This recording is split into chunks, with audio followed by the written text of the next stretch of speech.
This is a video for anyone who has been told that they should try therapy. They're not sure if they should, and they're just trying to figure out their options. So, my first question would be, do you want to go to therapy? Are you open to therapy? And I would imagine by you watching this video that you might be, but examine yourself. Look into it. What comes up for you when you think about making a phone call or even just Googling therapists to try and find one before you can call them and try and book in? If there's some sort of resistance when you think about it now, if you were to pick up your phone and do that now, that you wouldn't really want to do it, you'd want to delay it, it's possible that the way that you're feeling now about it might be the way that you feel about it. But if you are open to doing therapy, so if that's the case, that you're not feeling like you want to do it, then it's unlikely that you're ready for therapy.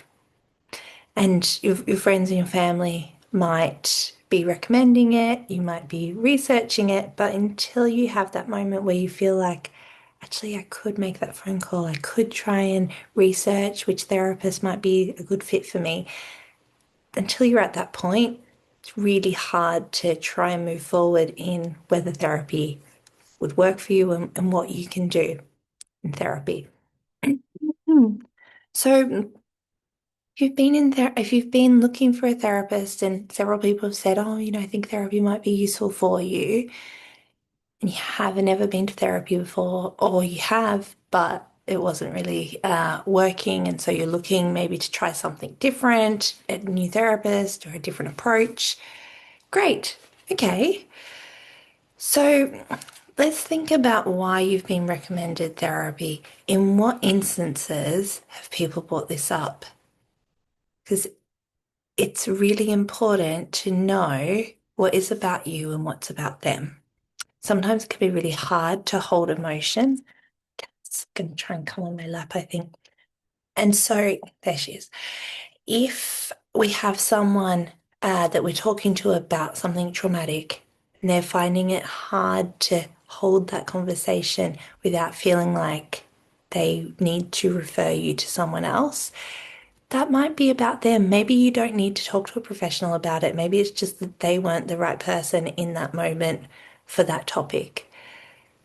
But if you've spoken to them about it and they've said, I think you should talk to a therapist, and you don't think it's because they weren't able to hold that topic with you or anything about them, that's definitely worth exploring. So, therapy can help you process things that have happened to you, and it can help you manage your day-to-day life. And one of the most important things in therapy is it can help you learn skills to self-reflect, to move forward, to understand yourself better. So, with that in mind, is the issue that's coming up when people recommend you go to therapy something that you need that sort of support on? And if it is, then seeking out a therapist that can support you in that way.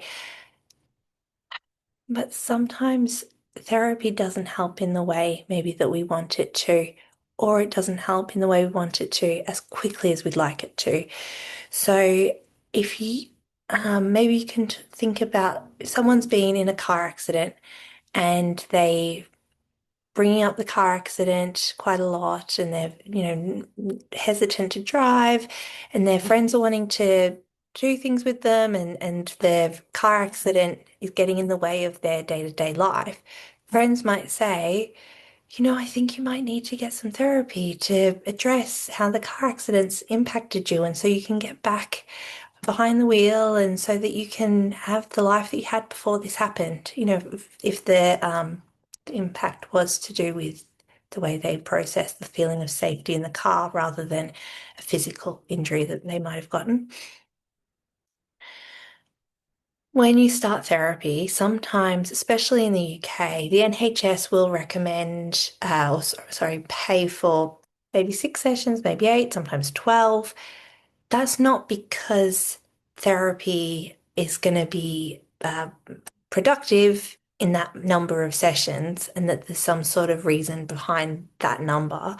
The number of sessions is based on waiting lists, funding, how many staff members they have.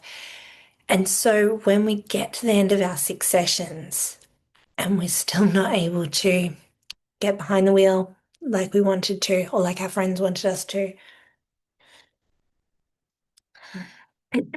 excuse me, our friends might think, well, the therapy didn't work. Our friends don't know that we don't think about the car accident last thing before we close our eyes at night. And maybe we needed to stop seeing that before we went to bed every night, before we could even think about getting to the point where maybe we were back behind the wheel again. And so when you're working in therapy and you know that something has moved, there's change, it's not always obvious to other people around you.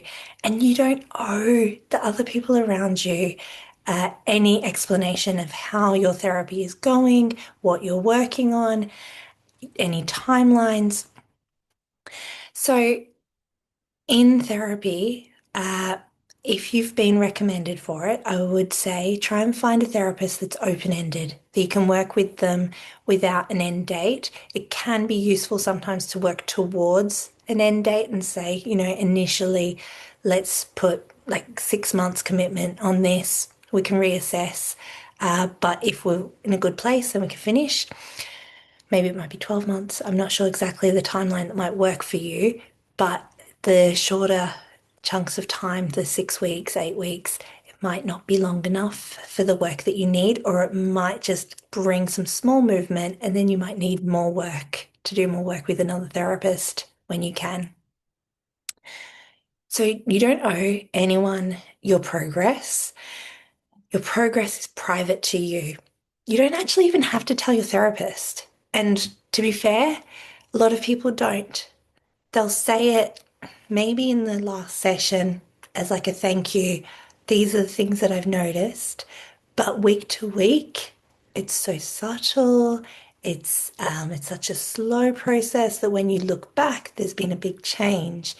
But at no point has it been a shift, a sudden shift that is remarked upon sometimes in therapy.